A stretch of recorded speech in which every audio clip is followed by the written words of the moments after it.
ව්‍යවසායන් කොළඹ කොටස් වෙළඳපොලේ ලැයිස්තුගත කිරීම සඳහා අවශ්‍ය වැඩපිළිවෙල මේ වන විට සකසා ඇති බවත් ඉතිරි වී ඇත්තේ ඒ වෙනුවෙන් රජයේ පාර්ශවයෙන් ක්‍රියාත්මක වීම බවත් කොළඹ කොටස් වෙළඳපොලේ සභාපතිවරයා ප්‍රකාශ කරනවා. වැඩිදුරටත් අදහස් දැක්වූ කොළඹ කොටස් වෙළඳපොලේ සභාපති ඩිල්ෂාන් වීරසේකර මහතා මෙසේ ප්‍රකාශ කළා.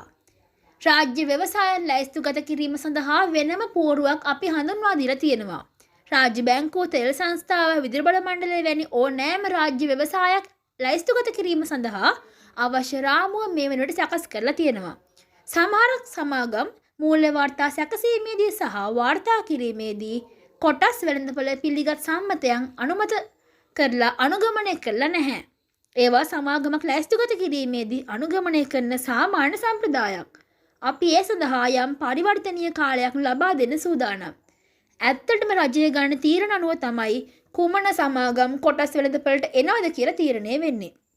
කලින් රජයේ ඒ සඳහා කමිටුවක් තිබුණා. ඔවුන් තෝරාගත් ආයතන කිහිපයක් ඒ සඳහා යෝජනා කරලා තිබ්බා. අවශ්‍ය කරන ක්‍රියාමාර්ග කොළඹ කොටස් වෙළඳපොළ පාර්ශවයෙන් අරගෙන තියෙනවා. රජයේ මුලපිරීම තමයි දැන් අවශ්‍ය වෙලා තියෙන්නේ. මේ ආකාරයට කොළඹ කොටස් වෙළඳපොළේ සභාපතිවරයා සිය අදහස් දැක්වීම සිදු කළ බවටයි තොරතුරු වාර්තා වුණේ. මෙවැනි උණුසුම් පුවත් ලද සැනින් දැනගන්න දැන්ම අපගේ channel එක subscribe කර bell icon එක ක්‍රියාත්මක කරන්න.